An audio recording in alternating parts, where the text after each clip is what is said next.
ஸ்ரீமதே ராமானுஜாய நமஹா. அனைவருக்கும் இனிய காலை வணக்கம்.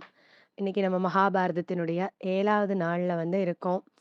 ஆ இப்ப வரைக்கும் என்ன பார்த்துருக்கோம் அப்படின்னு பார்த்தீங்கன்னா, ஜனமேஜயன் அப்படின்ற ராஜா தன்னுடைய தந்தையினுடைய மரணத்திற்கு பழி வாங்குறதுக்காக தட்சகன்ற பாம்ப கொல்லணும் அப்படின்னு நெனச்சு, ஒரு சர்ப்பசத்ர யாகத்த நடத்துறாரு. உத்தங்கரின் தூண்டுதல் பேருல.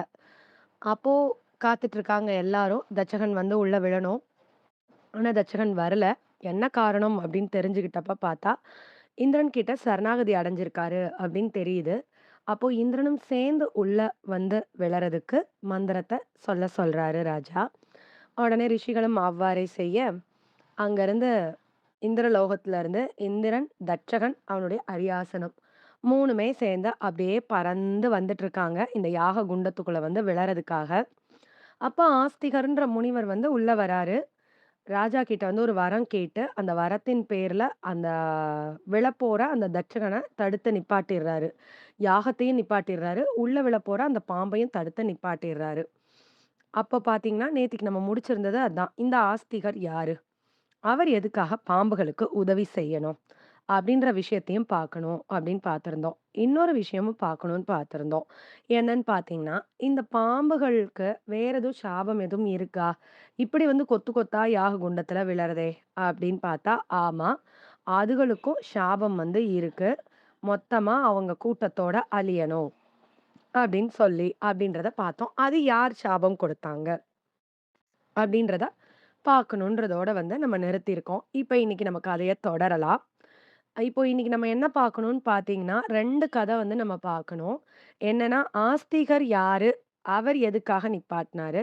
இந்த பக்கம் பாம்புகளுடைய சாபம் யார் கொடுத்தது? அப்படின்றதையும், இப்ப நம்ம பாம்புகளோட கதைய அனுபவிக்கலாம். அதுக்கப்புறம் ஆஸ்திகர் கதைய அதுலருந்து தொடர்ந்துக்கலாம். இப்போ பாம்புகள் பாம்புகளும், கருடனும் அண்ணன், தம்பி தான் அப்படின்னு சொல்றாங்க. என்ன அப்படின்னு பார்த்தா, கஷ்யப்பர் அப்படின்னு ஒரு முனிவர் இருக்காரு. அந்த முனிவருக்கு நெறைய மனைவிகள் இருக்காங்க. ஆ திதி, அதிதி அந்த மாரிலாம் நம்ம பேர் கேள்விப்பட்டுருக்கோம். இப்போ இந்த கதைக்கு நமக்கு தேவையான அவரோட 2 மனைவிகள் யாரு அப்படின்னு பார்த்தீங்கன்னா, கத்ரு, வினதா அப்படின்னு 2 பேரு. இந்த கத்ரு என்ன செய்றாங்க அப்படின்னு பார்த்தா, அ எனக்கு நெறைய குழந்தைகள் வேணும் அப்படின்னு சொல்லி, ஆம் கஷ்யப்பர் கிட்ட கேட்குறாங்க. அதனால கஷ்யப்பர் என்ன செய்றாரு அப்படின்னு பார்த்தா, அவங்களுக்கு 1000 பாம்புகள் பிறக்கிற மாரி ஒரு வரம் கொடுத்து, அவங்களுக்கு 1000 பாம்பு குட்டிகள் பிறந்துச்சு. இப்போ இந்த வினதா கேட்குறாங்க, "எனக்கு இத்தன குழந்தைகள்லாம் வேண்டாம். எனக்கு நல்ல குழந்தையா, அறிவாளி குழந்தையா 2 குழந்தை எனக்கு போதும்." அப்படின்னு சொல்றாங்க. அதனால கஷ்யப்பர் என்ன செய்றாரு, 2 முட்டைய இவங்களுக்கு குடுக்குறாரு. அப்போ இந்த இடத்துல நமக்கு ஒரு சந்தேகம் வரலாம். என்ன இது? இவரு ரிஷியாச்சே! ரிஷி பத்தினியாச்சே! இவங்களுக்கு போயி பாம்பு, முட்டை, பறவை இந்த மாரிலாம் குழந்தை பிறக்குமா? அப்படின்னு கேட்டா, அம் பிறக்கும் அப்படின்னு சொல்றாங்க. எப்படின்னா, அதுக்கு ஒரு காரணம் இருக்கு. என்னன்னு கேட்டீங்கன்னா, முந்தி காலத்துல ரிஷிகளோ, ரிஷி பத்தினிகளோ இவங்கலாம் எல்லா நேரத்திலயும் மனுஷனாவே தான் இருந்து எல்லா காரியங்களையும் பண்ணுவாங்கன்னு சொல்ல முடியாது. ஏன் அப்படின்னா, அவங்க ம அ பறவை உருவையோ, இல்ல விலங்கு உருவையோ எடுத்து கூட இயற்கைய அனுபவிக்கிறக்காக ஒரு சோலையில போயி அ என்ஜாய் பண்றதுக்காகவோ, இல்ல இங்கேருந்து வானுலகத்துக்கு கூட டிராவல் பண்ணி போவாங்க. அந்த மாரி அவங்களோட தேவைகள பொறுத்து, அவங்களோட உருவத்த மாத்திக்கக்கூடிய ஆற்றல் அவங்களுக்கு அந்த காலத்துல இருந்தது அப்படின்னு சொல்றாங்க. இப்போ பாருங்களேன், கத்ரு எனக்கு 1000 குழந்தைகள் வேணும்னு கேட்குறாங்க. எப்படி? நம்ம ஒரு ஹியூமனா இருக்கிறப்போ 1000 குழந்தை ஒரே நேரத்துல நமக்கு கிடைக்குமா? அப்படின்னா அது சாத்தியம் இல்ல இல்லையா? ஸோ அப்போ என்ன பண்ணுவாங்க அப்படின்னா, பாம்பா மாறி அவங்களுக்கு குழந்தைகள் பிறந்திருக்கலாம். ஸோ அப்போ பாம்புக்கு ஒரே நேரத்திலேயே நெறைய குட்டிகள் போடுறதுக்கு அதுக்குரிய வாய்ப்பு இருக்குது. ஸோ அந்த மாரி இருக்கும். இப்போ வினதாவுமே ரொம்ப அவங்க சில சில கண்டிஷன்லாம் சொல்றப்போ, அப்ப இப்படி இருந்தா தான் அந்த மாரி குழந்தை கிடைக்கும்பாங்க. ஸோ அப்ப பறவையா இருந்தா தான் அந்த மாரி கிடைக்கும்னு கூட கண்டிஷன் இருந்திருக்கலாம். ஸோ அதனால அவங்க அதுக்கு அக்செப்ட் பண்ணிட்டு பறவையா மாறி கூட அவங்களுக்கு அந்த முட்டை கிடைச்சிருந்திருக்கலாம். அப்படின்னு சொல்றாங்க. இது எதுக்காக அப்படின்னா, ஜஸ்டிஃபை பண்றதுக்காக தான். உங்க குழந்தைங்க எதுவும் கேட்டாங்கன்னா, இத நீங்க ஜஸ்டிஃபை பண்ணுங்க. ஏன்னா, இன்னைக்கு இருக்கிற குழந்தைங்க இதெல்லாம் கண்டிப்பா கேட்கறாங்க. அது எப்படி மனுஷனுக்கு போயி பாம்பு பிறக்குமா? மனுஷனுக்கு போயி பறவை பிறக்குமா? அப்படின்லாம் கேட்கறாங்க. எதுக்காக? ஸோ அத வந்து நீங்க ஜஸ்டிஃபை பண்ணணும் அப்டின்றதுக்காக தான் இந்த விஷயம் வந்து சொல்லப்பட்டது. ஸோ அதனால இப்போ அவங்களுக்கு வந்து என்ன அப்டின்னா, கத்ருக்கு வந்து பாம்புகளும், அம் வினதாக்கு வந்து முட்டைகளும் கிடைச்சிருச்சு. இப்போ வினதா என்ன பண்றாங்கன்னு பார்த்தா, அந்த 2 முட்டையும் பத்திரமா வச்சிருக்கிறாங்க. அங்க பாம்புகளுக்கெல்லாம் நெறையா கத்தருக்கு வந்து குழந்தைகள்லாம் பிறந்துருச்சு. அவங்க வீடே ஒரே கலயபரமா 1000 பேர் இருக்கிறனால, செம்ம ஜாலியா போயிட்டு இருக்குது. அப்போ இங்க வினதாக்கு ரொம்ப வருத்தமா இருக்கு. "ஐயோ! எனக்கு மட்டும் இன்னும் குழந்தை வராம இருக்கே! எனக்கும் குழந்தைங்க வந்தா நானும் ஆனந்தமா இருப்பேனே!" அப்படின்னு நெனச்சுட்டு, அ வெயிட் பண்ணி பார்க்குறாங்க. முடியல. ஒரு முட்டைய உடைச்சுட்டாங்க அவசரத்துல. பார்த்தா, உள்ள இருந்து ஒரு குழந்தன்னா ஒரு பறவை. இவங்க தான் முட்டை தானே வச்சிருக்காங்க. மூட்டைக்குள்ள இருந்து ஒரு அழகான பறவை வருது. ஆனா, அந்த பறவை பார்த்தீங்க அப்டின்னா, ஃபுல்லி டெவலப் ஆனா இல்ல. அதோட தோல் மட்டும் தான் இருக்கு. சிவந்து போயி, உள்ள ஓடுற ரத்தமே வெளில தெரியிற அளவுக்கு ஸ்கின் மட்டும் லைட்டா இருக்குது. இன்னும் அந்த பறவையினுடைய இடுப்பு பகுதி, இடுப்புலருந்து கீழ எதுவுமே இல்ல. மேற்பகுதிகள் மட்டும் தான் டெவலப் ஆயிருக்கு. அத பார்த்தோனே வினதாக்கு வந்து ரொம்ப அழுகையா வந்துருச்சு. என்ன பண்றதுன்னு தெரியல. அப்போ வந்து அந்த குழந்தையுமே வந்து என்ன ஆகுதுன்னா, ரொம்ப வருத்தப்படுது. "ஏம்மா இப்படி அவசரப்பட்டு என்ன வந்து இப்படி உடைச்சு, இப்படி என்ன வந்து என் வாழ்க்கையவே வந்து நீ வீணாக்கிட்ட. என்னால வலி தாங்க முடியலையே! இந்த வலி வந்து தாங்க முடியலையே!" அப்படின்னு சொல்லிட்டு அம்மாக்கே வந்து அந்த குழந்தை வந்து ஒரு சாபம் குடுக்குதாம். "நீ வந்து யாருக்காவது அடிமையா போயிடுவ." அப்படின்னு சொல்லி சாபம் வந்து குடுத்துருதாம். அப்போ வினதாக்கு ரொம்ப வருத்தமாயிருது. உடனே கஷ்யப்பட்ட போய் சொல்றாங்க. இந்த மாரி நான் அவசரப்பட்டு உடைச்சுட்டேன். இந்த மாரி குழந்தை இந்த மாரி ஆயிட்டான் அப்படின்னு சொன்னோனே, கஷ்யப்பர் சரி நீ ஒண்ணும் வருத்தப்படாத. இவனுக்கு ஏதாவது ஒரு நற்கதி பண்ணலாம் அப்படின்னு சொல்லிட்டு சூரிய பகவான பிரார்த்தனை பண்றாரு. அப்ப சூரிய தேவன் வந்து என்ன செய்றாரு அப்படின்னா, இந்த குழந்தைய வந்து தனக்கு அசிஸ்டன்ட்டா ஏத்துக்கிறாரு. சூரியன் வந்து எப்பவுமே வந்து தேர்ல தான் வருவாரு அப்படின்றது நமக்கு தெரியும் இல்லைங்களா? ஸோ, அப்ப அந்த தேருக்கு வந்து சாரதியாக்கிர்றாரு. இந்த பறவைக்கு பேரு தான் அருணன் அப்படின்றது. இவர் சிவப்பு நிறத்துல தான் வந்து இருப்பாரு. காலையில சூரியோதயம் பார்த்தீங்கன்னா, மஞ்ச கலர்ல இருக்கும். அந்த சூரியன் வர்றதுக்கு முன்னாடி முதல்ல வந்து இந்த அருணன் தான் வருவாரு. அருணோதயம்னு அத வந்து சொல்லுவாங்க. என்னன்னா, முதல்ல வானம் சிவந்து காணப்படும். அதுக்கப்புறம் தான் அது மஞ்சளா மாறும். ஸோ, இவருடைய நிறத்தினால தான் அந்த அருணோதயம் வந்து ஏற்படுது அப்படின்னு சொல்றாங்க. ஸோ, இப்ப அருணனுக்கு வந்து ஒரு நற்கதிய வாங்கி குடுத்துட்டாங்க. ஆனா, வினதாக்கு விட்ட சாபம், சாபம் தான். அவங்க அது அப்படியே ஒரு பக்கம் நிக்கட்டும். அந்த சாபம் வந்து ஒரு பக்கம் நிக்குது. இப்போ வினதா வந்து ரொம்ப பயந்து போயிடுறாங்க.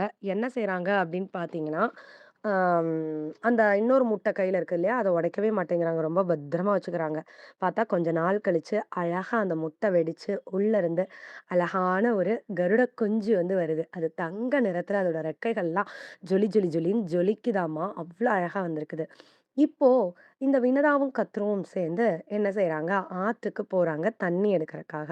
அப்ப வானத்துல பார்த்தா, உச்சிஸ்ர வைஸ் அப்படின்ற ஒரு வெண்மையான ஒரு குதிரை வந்து போகுது. இந்த குதிரை பார்த்தீங்க அப்படின்னா, தேவர்களும், அசுரர்களும் பாற்கடல கடையிறப்போ, உள்ள இருந்து அமிர்தம் வந்தது, விஷம் வந்தது இதெல்லாம் நம்ம கேள்விப்பட்டுருக்கோம். அப்போ நெறைய பொருட்கள்லாம் வந்தது. அந்த பொருள்ல ஒன் ஆஃப் த திங்ஸ் தான் வந்து என்ன அப்படின்னு பார்த்தீங்கன்னா, இந்த குதிரை வந்துட்டு. ஸோ, அப்ப 2 பேரும் அதிசயமா அந்த குதிரைய வந்து பார்க்குறாங்க. அதோட அழகுல மயங்குறாங்க. அப்போ கத்ரு வந்து சொல்றா, "பாரேன்டி இந்த குதிரை எவ்ளோ வெள்ள வெளேன்னு அழகா இருக்கு" அப்படின்னு சொல்றாங்களாம். உடனே இந்த வினதாவும் என்ன சொல்றாங்களா, "ஆமா, பாரு அதோட தலையில இருந்து அதோட வால் வரைக்கும் அப்படி வெள்ள வெளேர்ன்னு இருக்கே" அப்படின்றாங்களாம். இல்ல, வால் மட்டும் எங்க வெள்ளையா இருக்கு. வால் கருப்பா தான் இருக்கு" அப்படின்னு கத்ரு வந்து சொல்றாங்களாம்.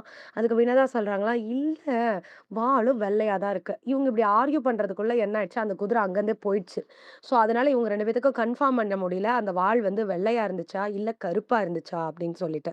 அப்போ 2 பேரும் வந்து சண்டை போட்டுக்கிறாங்க. "இல்ல வெள்ளையா தான் இருந்தது. இல்ல கருப்பா தான் இருந்தது" அப்படின்னு சொல்லிட்டு. ஸோ 2 பேரும் வந்து ஒரு பெட் கட்டிக்கிறாங்களாமா. என்ன பெட் கட்டிக்கிறாங்க அப்படின்னு பார்த்தா, இந்த கத்ரு வந்து சொல்றாப்ல, "நான் சொல்ற மாரி நாளைக்கு வந்து நம்ம பார்ப்போம். இதே நேரத்துக்கு, இதே இடத்துக்கு வரலாம். இந்த குதிரை போகும். நான் சொல்ற மாதிரி இந்த குதிரையினுடைய வால் வந்து கருப்பா இருந்தா, நான் ஜெயிச்சுட்டதா அர்த்தம். நீ எனக்கு அடிமையாயிரணும்." அப்படின்னு வந்து சொல்லுதாம். அதே கத்ரு என்ன சொல்லுதாம், "நீ சொல்ற மாதிரி வெள்ளையா மட்டும் இருந்துச்சுன்னு வையேன், நான் வந்து உனக்கு அடிமையாயிருவேன். ஸோ யார் ஜெயிக்கிறாங்களோ, அவங்களுக்கு இன்னொருத்தர் அடிமை அப்படின்னு சொல்லி 2 பேரும் அக்ரீமெண்ட் போட்டுக்கிறாங்க. சரின்னு சொல்லிட்டு தங்க வீட்டுக்கு வந்து வந்துர்றாங்க. அப்போ இந்த கத்ரு, அதாவது பாம்புகளோட அம்மா இருக்காங்கல்ல, அவங்களுக்கு கொஞ்சம் பயமா இருக்கு. என்ன அப்படின்னா, ஐயோ! அந்த வால் வெள்ளையா இருந்துச்சா? கருப்பா இருந்துச்சா? ரொம்ப டவுட்டா இருக்கே! என்ன செய்றது? நாளைக்கு நம்ம தோத்து போயிட்டோம் அப்படின்னா, வினதாக்கு போய் நம்ம அடிமையாகுறதா? அது ஒரு காலமும் நடக்கவே கூடாது. அதுக்கு என்ன பண்ணலாம்? அப்படின்னு சொல்லிட்டு யோசிச்சுட்டே இருக்காங்களாம். அப்ப அவங்களுக்கு ஒரு ஐடியா வருது திடீர்னு. என்ன செய்றாங்க அப்படின்னா, தன்னோட குழந்தைகளான பாம்புகளெல்லாம் கூப்பிடுறாங்க. "இங்க வாங்க, வாங்க, வாங்க" அப்படின்னு சொல்லி கூப்பிடுறாங்க. கூப்பிட்ட உடனே எல்லா பாம்புகளும் வருது. "என்னம்மா, என்னம்மா?" அப்படின்னு கேட்டோனே, "இந்த மாதிரி வானத்துல வந்து உச்சிஸ்ர வயசுன்னு ஒரு குதிரை இருக்குது. நீங்கலாம் நாளைக்கு எனக்கும் வினதாக்கும் ஒரு போட்டி இருக்குது. நான் வால் கருப்பா இருக்குன்னு சொல்லியிருக்கேன். ஆனா வால் கருப்பா தான் இருக்கான்னு எனக்கு ஒரு டவுட்டா இருக்குது. அதனால நீங்க என்ன பண்ணுங்க, நீங்க இன்னைக்கு நைட்டே போயி அந்த குதிரையோட வால நீங்க 1000 பேரும் சேர்ந்து அப்படியே சுத்திக்கோங்க. நாளைக்கு வர்றப்போ பார்க்கறக்கு கருப்பா தான் தெரியணும்." அப்படின்னு சொல்லி இந்த கத்ரு வந்து தன் குழந்தைகள்ட்ட வந்து சொல்லுதாமா.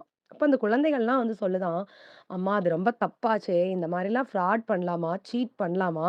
அந்த மாரிலாம் பண்ணக்கூடாதம்மா. நாங்கலாம் செய்ய மாட்டோம். நீ பண்ற தப்புக்கு நாங்க உடந்தையா இருக்க மாட்டோம்." அப்படின்னு வந்து சொல்லுச்சாம், இந்த பாம்புகள் எல்லாமே வந்துட்டு.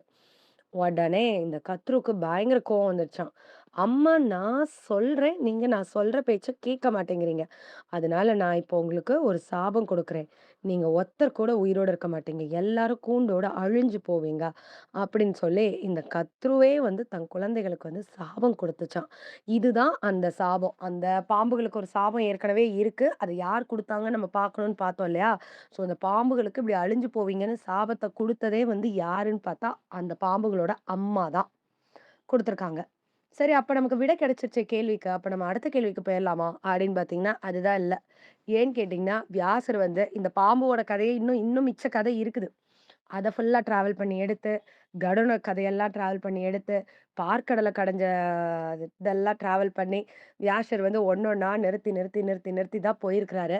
நம்ம வியாசர் படிக்கு தான் இந்த மகாபாரதத்த கத்துக்கிறோம். ஸோ, அதனால நம்மளும் நிதானமா என்ன நடந்துச்சுன்றத சேர்த்தே கத்துக்கிட்டே போகலாம். இப்போ என்ன ஆகுது அப்படின்னு பார்த்தா, சாபம் விட்டுட்டாங்க. இப்போ இந்த இடத்துல வந்து 2 விதமா சொல்றாங்க. ஒண்ணு என்ன சொல்றாங்க அப்படின்னு பார்த்தீங்கன்னா, இந்த 1000 பாம்புகளும் அம்மா சாபம் விட்டதுனால பயந்துகிட்டு நேரடியா போயி அம்மா சொன்னபடிக்கே வந்து சாபம் சாபம் தான். ஆனாலும் அம்மா சொன்னபடிக்கே போயி அந்த குதிரையோட வால போய் சுத்திக்கிட்டாங்க. அப்படின்னு வந்து சொல்றாங்க. ஒரு இதுல என்ன குடுத்துருக்காங்க அப்படின்னு சொல்றாங்கன்னா, இல்ல மற்ற பாம்புகள்லாம் சாபம் வாங்கிட்டனால ரொம்ப வருத்தத்தோட போயிட்டாங்க. அப்ப கார்கோடகன் அப்படின்ற அந்த பாம்பு மட்டும் நான் அம்மா பேச்ச கேட்பேன்னு சொல்லி, அவன் ஒருத்தனே போய் ஏன்னா கார்கோடகன் ரொம்ப பெருசா இருப்பான். ஸோ, அதனால அவன் ஒருத்தனே போய் சுத்திக்கிட்டதாவும் வந்து சொல்றாங்க. ஏதோ ஒண்ணு இந்த பாம்புகள் வந்து அந்த குதிரையோட வால சுத்திக்கிட்டது மட்டும் கரெக்ட்டான விஷயம். கத்ருவோட தூண்டுதலின்படி, இந்த பாம்புகள் வந்து அந்த குதிரையினுடைய வால போய் சுத்திக்கிட்டாங்க. எதுக்கு அப்டின்னா, தன்னோட தாய் வந்து ஜெயிக்கணும் அப்டின்றதுக்காக தான். ஸோ, அடுத்த நாள் 2 பேரும் மறுபடிக்கும் ஆத்துக்கு போறாங்க கத்ருவும், வினதாவும். அப்போ அதே மாதிரி அந்த குதிரை போது. அதோட வால பார்த்தா கருப்பா தான் இருக்கு. ஏன்னா, இந்த பாம்புகள்லாம் சுத்தி இருக்கே. உடனே வந்து வினதா, "ஐய்யய்யோ! நம்ம மாட்டிக்கிட்டோமே!" அப்டின்னு யோசிக்கிறாங்க. கத்ரு வந்து என்ன சொல்றாங்க அப்டின்னா, நான் சொன்ன மாரி பாத்தியா, வால் கருப்பா தான் இருக்கு. நீ தான் எனக்கு அடிமை அப்படின்னு சொல்றாங்க. இந்த மாதிரி கத்ரு வந்து சீட் பண்ணி வினதாவ வந்து தனக்கு அடிமையாக்கிக்கிறாங்க. ஸோ, இனியிலருந்து என்னோட எல்லா வேலைகளையும் நீ தான் செய்யணும். என்னோட சர்வன்ட்டே வந்து நீ தான் அப்படின்ற மாதிரி வினதாவ வந்து போட்டு படாத பாடு படுத்தி எடுத்துட்டு இருக்காங்க இந்த கத்ரு வந்துட்டு. இப்போ இந்த குழந்தையா இருக்கிற கருடன் வந்து இத பார்க்குறாரு. ஐயோ! நம்ம அம்மா காலையில எந்திரிச்சதுல இருந்து எப்ப பார்த்தாலும் வேலை செஞ்சுட்டே இருக்காங்களே! அந்த 1000 பேத்துக்காக எதுக்கு எங்க அம்மா இவ்ளோ கஷ்டப்படணும்? அப்படின்னு சொல்லிட்டு ரொம்ப வருத்தப்படுறாராமா கருடன் வந்து. கருடன் மெல்ல மெல்ல வளர்ந்து வராரு. இந்த பாம்புகளும் வளர்ந்து வந்துட்டு தான் இருக்குது. அப்போ, "ஏம்மா நீ இப்படி போயி, ஆ அவளுக்கு போய் அடிமையா இருக்க. அவ சொல்ற வேலையெல்லாம் நீ செய்யணும்னு என்னம்மா இருக்கு?" அப்படின்னு வந்து கேட்கிறாராம் கருடன் வந்து. இப்ப இந்த இடத்துல ஒரு விஷயத்த ஞாபகப்படுத்திக்கணும் நம்ம. ஏன் அப்படின்னு கேட்டீங்கன்னா, இந்த வினதா ஏன் அடிமையானாங்கன்னு பார்த்தீங்கன்னா, அந்த அருணன் வந்து சாபம் விட்டுருக்காரு பார்த்தீங்களா? அவசரப்பட்டு இவங்க முட்டைய உடைச்சுட்டதுனால, நீ யாருக்காவது அடிமையா போனா, அந்த சாபம் தான் இங்க வந்து பலிச்சிருச்சுன்னு சொல்றாங்க. அந்த சாபத்தினால தான் இந்த வினதா வந்து கத்ருக்கு அடிமையாகுற மாதிரியான ஒரு சூழ்நிலை வந்து கிரியேட் ஆயிடுச்சு அப்படின்னு சொல்றாங்க. அப்போ இந்த கருடனுக்கு ரொம்ப வருத்தமா இருக்கு. தன்னோட அம்மா வந்து அ அடிமையா இருக்கிறது. ஸோ அப்போ என்ன செய்றாரு அப்படின்னா, நான் எப்பாடு பட்டாவது என்னோட அம்மாவினுடைய இந்த அடிமை தளத்த வந்து நான் நீக்கணும். எங்க அம்மா யாருக்கும் அடிமையா இருக்கக்கூடாது. அவங்க சுதந்திரமா இருக்கணும். அவங்க அவங்க வேலைய மட்டும் தான் பார்க்கணும். இப்படி பாம்புகளுக்கெல்லாம் சேவகம் பண்ணிட்டு இருக்கக்கூடாது அப்படின்னு மனசுல நெனைக்கிறாரு. அப்போ வந்து அம்மா கிட்ட போய் கேட்கிறாரு, "உன்னோட அடிமை தலைய விடுவிக்கணும்னா நான் என்னம்மா செய்யணும்?" அப்படின்னு வந்து கேட்கிறாரு. "என்னால வந்து நீ படுற வேதனைய வந்து தாங்க முடியல" அப்படின்னு வந்து கருடன் வந்து கேட்கிறாரு. அப்போ இந்த கத்துரு வந்து முன்னாடி நடந்த இந்த கத வந்து கருடனுக்குலாம் தெரியாது. ஸோ, அப்ப கருடன் வந்து அ கருடன் கிட்ட வந்து சொல்றாங்க. இந்த மாதிரி என்னோட அடிமை தலைய விடுவிக்கிறதுக்கு எனக்கு சக்தி கிடையாது. நீ வந்து எனக்கு அடிமை தலைய உருவாக்குனது வந்து இந்த கத்ரு தான். நீ என்ன விடுவிக்கணும்னா, நீ கத்ரு கிட்ட தான் போய் கேட்கணும். அப்படின்னு வந்து வினதா வந்து சொல்லிடுறாங்க. அப்போ இப்ப கருடன் வந்து கிளம்பி நேரா கத்ரு கிட்ட போகணும்.